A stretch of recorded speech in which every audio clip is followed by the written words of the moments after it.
Hello friends.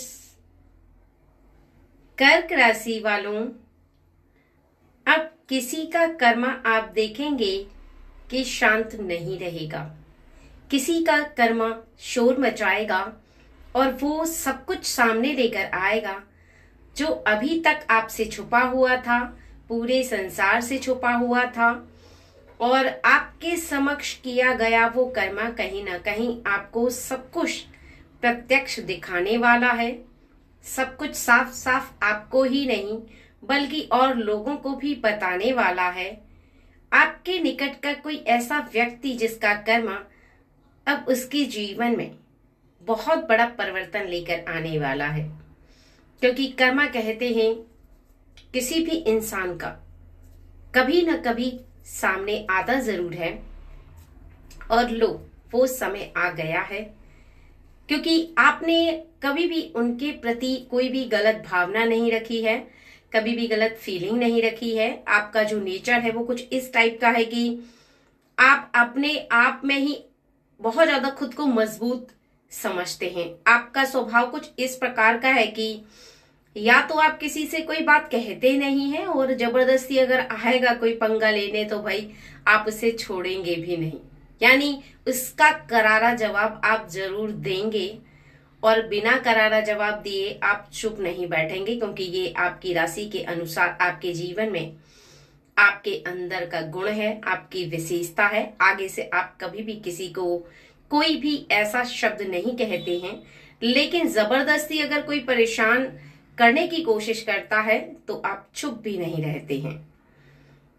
तो आज की रीडिंग इसी विषय पर होने वाली है, और आप देख रहे हैं रूपवती सिंह ऑफिशियल के इस चैनल पर आए हैं। अगर आपकी राशि कर्क है तो निश्चित ही आप परम सौभाग्यशाली हैं, क्योंकि किसी का कर्मा शोर मचाएगा, किसी का कर्मा शांत नहीं रहेगा और वो दिखाएगा जो शायद अभी तक उन्होंने बहुत ज्यादा छुपाने की कोशिश की थी। ठीक है फ्रेंड्स, एक बात कमेंट सेक्शन में जय भोलेनाथ जी जरूर लिखें या जय मां काली जरूर लिखें, क्योंकि ये पावरफुल रीडिंग अगर आप तक पहुंची है तो निश्चित ही आप परम सौभाग्यशाली हैं, क्योंकि किसी की सच्चाई आपके सामने आ रही है। और आप तक आना इस रीडिंग का आपके जीवन में किसी ऐसे व्यक्ति के बारे में एक सच का सामने आना है, जिसके बारे में शायद आप सोच सोच करके काफी समय से परेशान हो रहे हैं और उसका सच बाहर नहीं आ रहा। आप जानना चाहते हैं, लेकिन अभी तक एक पर्दे के पीछे सब कुछ था, परंतु अब सब कुछ सामने होगा। ठीक है, तो चलिए रीडिंग को स्टार्ट करते हैं। और एक बात का खास ध्यान रखिए कि जर्नल रीडिंग है फ्रेंड्स, हो सकता है कि 100% मैच हो सकता है कि 50% मैच हो, तो बहुत ही ज्यादा समझदारी के साथ रीडिंग को सुनिएगा।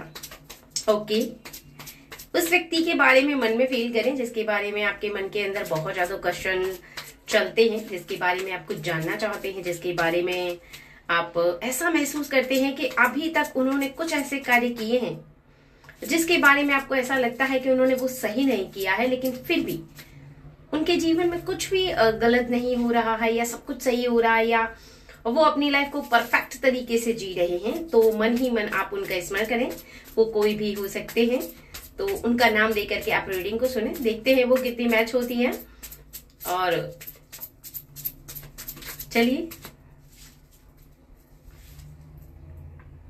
अभी तक वो अपने जीवन को बहुत ज्यादा आनंद से जीते चले आए। अभी तक उन्हें कोई भी परेशानी का सामना नहीं करना पड़ा है। वो ऐसा महसूस कर रहे हैं जैसे मानो तकलीफ उनसे कोसों दूर है। ना तो उन्हें पैसे की कमी है और ना ही उनका जीवन जो है समस्याओं से घिरा हुआ है। बहुत ज्यादा वो अपने जीवन को आराम से जी रहे हैं, खुशी से जी रहे हैं। ऐसा महसूस कर रहे हैं कि उन्हें शायद कभी भी परेशानी का सामना करना नहीं पड़ेगा। ये खुशियां उन्हें प्राप्त यूं ही नहीं हुई हैं, बल्कि कहते हैं ना कि जब हम अपनी खुशियों के लिए दूसरों की खुशियों को कुर्बान कर देते हैं, या फिर किसी से हम उनकी खुशियों को छीनना चाहते हैं और खुद खुश रहते हैं, तो वो खुशी ज्यादा समय तक नहीं टिकती है। ऐसा ही इन व्यक्ति के सोच है, ऐसी ही इन व्यक्ति की जो मानसिक स्थिति है वो कुछ ऐसी ही है। और इसी की वजह से ये बेफिक्र होकर के अपने जीवन में एंजॉय कर रहे हैं और बहुत ज्यादा अपने लाइफ को खुशी खुशी जी रहे हैं। परंतु आगे के समय में देखेंगे कि इनकी कोई भी ऐसी क्रिया, कोई भी ऐसा कार्य जिसमें ये ऐसा फील करेंगे कि इनका जो ध्यान है वो बहुत ज्यादा एकाग्र मन से ये किसी भी कार्य पर लगाने की कोशिश करेंगे, किसी भी कार्य को करने की कोशिश करेंगे और अभी भी कर रहे हैं। परंतु इतना ध्यान लगाने के बाद भी इनका कार्य पूरा नहीं होगा, क्योंकि जैसे ही ये कार्य में ध्यान लगाने की कोशिश करेंगे कोई ना कोई बीच में आ जाएगा, रुकावट उत्पन्न कर देगा, कार्य को करने नहीं देगा। चाहे इनके परिवार का व्यक्ति हो, इनका बच्चा हो, भाई हो, बहन हो, कोई भी ऐसा व्यक्ति जिनसे ये बहुत ज्यादा प्रेम करते हैं। और कहा जाए सीधे शब्दों में तो वो ये है कि उनके बात को ये मानते भी हैं। जब वो व्यक्ति कहीं ना कहीं इनसे कुछ ऐसी बात बोलना शुरू करता है तो ये उनकी बातों को बहुत ज्यादा ध्यान से सुनते हैं, लेकिन कहीं ना कहीं वो व्यक्ति इनको डिस्टर्ब कर रहा है या करेगा आगे चल करके, ठीक है। लेकिन ऐसा क्यों होगा? क्योंकि ये जब से वैवाहिक जीवन में बंधे हैं तब से इनके जीवन में इन्होंने ऐसा महसूस किया है कि अपने पार्टनर के साथ बहुत सारी खुशियां इन्होंने प्राप्त की हैं, लेकिन अब पार्टनर के साथ भी इनकी अनबन हो सकती है। उसका रीजन जान लीजिए। परिवार का कोई भी व्यक्ति अगर आपके विरुद्ध जा रहा है या फिर आपके विरुद्ध जाने की कोशिश कर रहा है, कुछ ऐसी बातें कह रहा है जो कि आपको सुनने के बाद ऐसा महसूस हो रहा है कि आपका मन जो है उनकी बातों को सुनकर के बेचैन हो रहा है, यहाँ पर इन व्यक्ति के बारे में बताया जा रहा है, तो निश्चित ही आपका किया कर्मा ही उनके सामने आ रहा है। रियलिटी बात यह है कि आपने ऐसा एनवायरनमेंट घर का बनाया है, कुछ ऐसे कार्य किए हैं जिसकी वजह से घर में ऐसा माहौल उत्पन्न हुआ जहां पर आपके पार्टनर आपसे बहुत सारी ऐसी बातें बोले जो शायद आपको पसंद ना आए, या फिर आपकी फैमिली का कोई भी मेंबर ऐसा आपके कार्यों को रुकावट उत्पन्न करता हुआ दिखाई दे या कार्य पर ध्यान देता हुआ ना दिखाई दे और आपको बहुत ज्यादा तकलीफ हो, लेकिन फिर भी वो ध्यान नहीं दे रहा है। क्योंकि सत्य तो यह है कि आपने भी किसी के कार्यों में रुकावट उत्पन्न की थी। सत्य तो यह है कि आपने भी किसी को कार्य करने से रोकने की कोशिश की थी, और यही है वो कर्मा जब इंसान के सामने आता है। जो आपने किया है ना किसी और के लिए, अर्थात यहाँ पर किसी व्यक्ति के बारे में बताया जा रहा है जिसके बारे में फील करके आप इस रीडिंग को सुन रहे हैं। वो कोई भी पर्सन हो सकते हैं, खानदान का व्यक्ति हो सकता है, फ्रेंड सर्कल का व्यक्ति हो सकता है, कोई भी ऐसा व्यक्ति जो आपके बारे में बहुत ज्यादा ऐसा फील करता था और आपके कार्यों में रुकावट उत्पन्न करता था। तो अब उन्हें अपनी फैमिली के मेंबर को देख करके इस बात का आभास जरूर होगा कि जब कोई कार्यों में रुकावट उत्पन्न होती है या हम जैसा चाहते हैं वैसा हमारे परिवार का सदस्य नहीं करता है, तो हमें कितना ज्यादा हर्ट होता है, कितनी ज्यादा तकलीफ होती है, कितनी ज्यादा परेशानी होती है। रीजन बस ये होता है कि हम जैसा चाहते हैं वो इसलिए नहीं करता क्योंकि हमने पीछे किसी के समय, जो हमारा समय जा चुका है, हम किसी के साथ ऐसी क्रिया कर चुके हैं, किसी के कार्यों में हम रुकावट उत्पन्न कर चुके हैं, तो सामने तो हमारे वही समय आना है। क्योंकि ब्रह्मांड की शक्तियां वही समय आपके सामने लेकर के आती हैं जो आपने किसी और के साथ किया है, जो किसी और को दिया है, वही आपके समक्ष समय लौट करके आता है। अगर आप किसी को प्रेम देते हैं तो प्रेम लौट कर आता है, किसी को नफरत देते हैं तो नफरत लौट कर आती है, किसी के कार्यों में विघ्न उत्पन्न करते हैं तो आपके कार्यों में भी विघ्न उत्पन्न होती है। तो ये इनका किया हुआ कर्मा है जो इनके सामने आ रहा है और इन्हें इस बात का आभास करा रहा है। ये दैवी शक्तियां इनको आभास करा रही हैं कि आगे के समय में अभी भी समय है, संभल जाओ, रुक जाओ, थम जाओ। जो कर चुके हो उसका फल तो तुम्हें शायद थोड़ा बहुत ही मिले, लेकिन आगे आने वाले समय में अब तुम्हें ऐसा नहीं करना है। क्योंकि जब तक कहते हैं ना कि हम किसी को आईना ना दिखाएं तब तक उसे पता नहीं चलेगा कि उसका फेस कैसा है, चेहरा कैसा है, सुंदर है या फिर नहीं। इसी तरीके से आचरण होता है। जो किसी भी व्यक्ति को इस बात का ईश्वर एहसास करवाते हैं कि जो तुम दूसरों के साथ कर रहे हो वही तुम्हारे पास लौट कर आने वाला है। और इनका कर्मा जब इनके सामने आ रहा है तभी इन्हें समझ में आ रही है, तभी इनकी बुद्धि इस प्रकार फील कर रही है कि कहीं ना कहीं इनकी की हुई गलतियों का फल इन्हें मिल रहा है। क्योंकि इसका रीजन है कि इन्होंने किसी के कार्य में रुकावट उत्पन्न की तो इनके कार्यों में रुकावट उत्पन्न हो रही है, कार्य रुक रहे हैं, विघ्न उत्पन्न हो रही है। यानी एक ऐसा समय जहां पर इनके जीवन में ये ऐसा महसूस कर रहे हैं कि जैसे मानो बीच मझधार में इनकी नैया रुक गई हो, बीच मझधार में ये कहीं ना कहीं अटक गए हैं और आगे नहीं जा पा रहे हैं। क्योंकि इनका जो मन है ना, वो मन कहीं ना कहीं बहुत ज्यादा इस तरह से काम नहीं कर पा रहा है जिस तरीके से काम करना चाहिए था।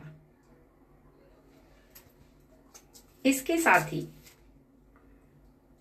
ये लोगों पर इंप्रेशन बनाने की कोशिश कर रहे हैं, लेकिन इंप्रेशन बना नहीं पा रहे, अपना प्रभाव नहीं बना पा रहे। क्योंकि कहते हैं ना कि कर्म जो होता है वो आपको आपके जीवन में रुकावट उत्पन्न जरूर करता है। अगर आप किसी के इंप्रेशन को, किसी के मान सम्मान को ठेस पहुंचाते हैं, किसी के मान सम्मान में कमी लेकर आना चाहते हैं, किसी के मान सम्मान को खराब करना चाहते हैं, तो निश्चित ही आपके जीवन में आप किसी के ऊपर अपना इंप्रेशन नहीं बना पाएंगे।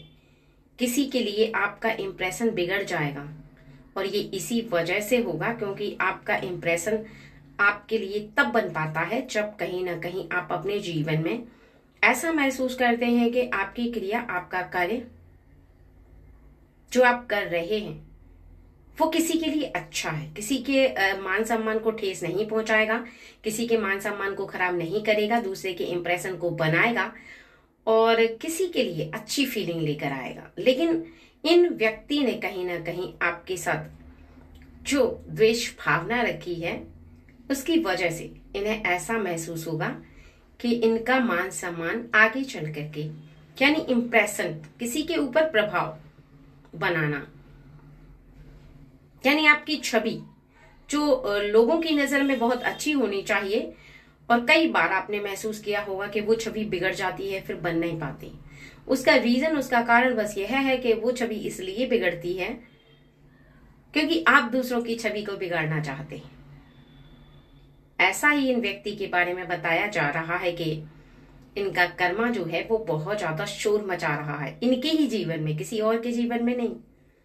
जैसा कर रहे हैं वैसा आगे आ रहा है, जैसा दिखा रहे हैं वैसा इन्हें दिखाई दे रहा है।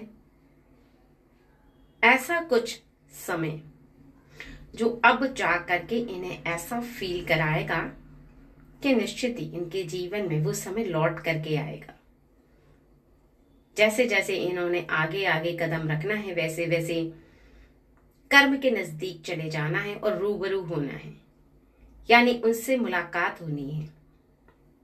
कर्मा से मुलाकात होती है, बस पहचानने का अंतर है। जो व्यक्ति पहचान लेता है वो जान जाता है, जो व्यक्ति नहीं पहचान पाता वो नहीं जान पाता। इनका कर्मा इन्हें इस बात का एहसास करवा रहा है कि आपके लिए जो इनकी सोच है वो कहीं ना कहीं इनके जीवन में और लोगों की सोच बनती चली जा रही है।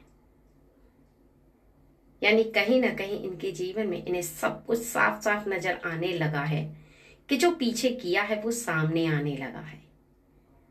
और अब सब कुछ क्लियर हो जाएगा जब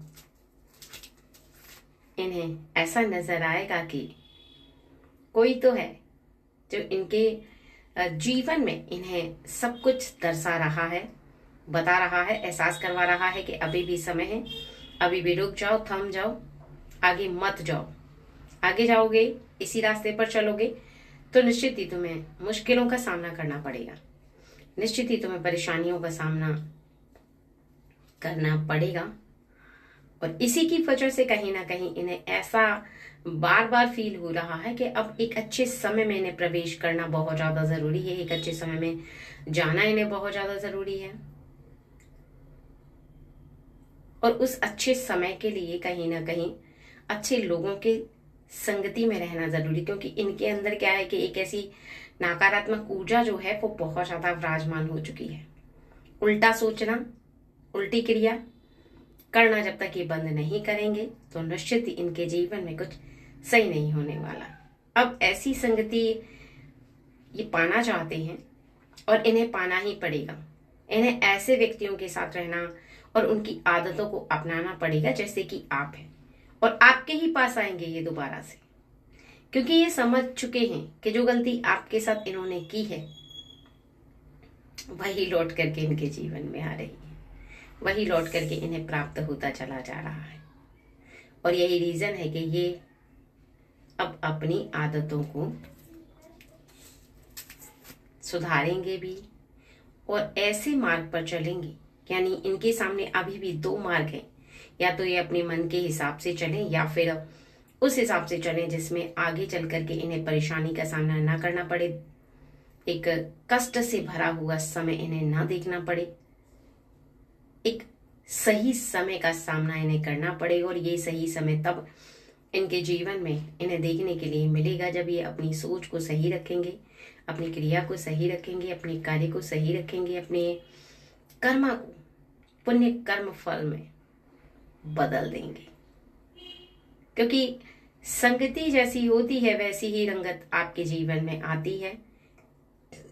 सही लोगों के साथ रहोगे तो निश्चित ही अच्छी सोच होगी, अच्छी क्रिया होगी, और अगर गलत संगति में रहोगे तो निश्चित ही फिर ऐसे समय में चले जाओगे जहां पर आपकी बुद्धि भी कोई कार्य नहीं कर पाएगी और आप चाह करके भी अपने जीवन में उस कार्य को करते चले जाओगे जिसको शायद आप नहीं करना चाहते हो, शायद आप फील करते हो लेकिन आपका मन उस पर विश्वास नहीं करता, लेकिन फिर भी आप कर जाते हो। लालचवश, स्वार्थवश, आलसवश, अज्ञानतावश। यही रीजन है कि अब कर्मा शोर मचाएगा और इनके कानों तक इस आवाज को लेकर जाएगा जहां पर इन्हें साफ साफ सुनाई देगा कि जो इन्होंने किया है वही इनके जीवन में लौट कर आ रहा है, और इन्हें समझा रहा है कि अभी भी समय है, अब उस रास्ते को छोड़ करके अच्छे रास्ते पर चलें। एक अच्छा रास्ता कहीं ना कहीं आपके जीवन में आपको सही संगति की तरफ ले जाता है और सही लोगों तक पहुंचाता है। ठीक है फ्रेंड्स, चलिए।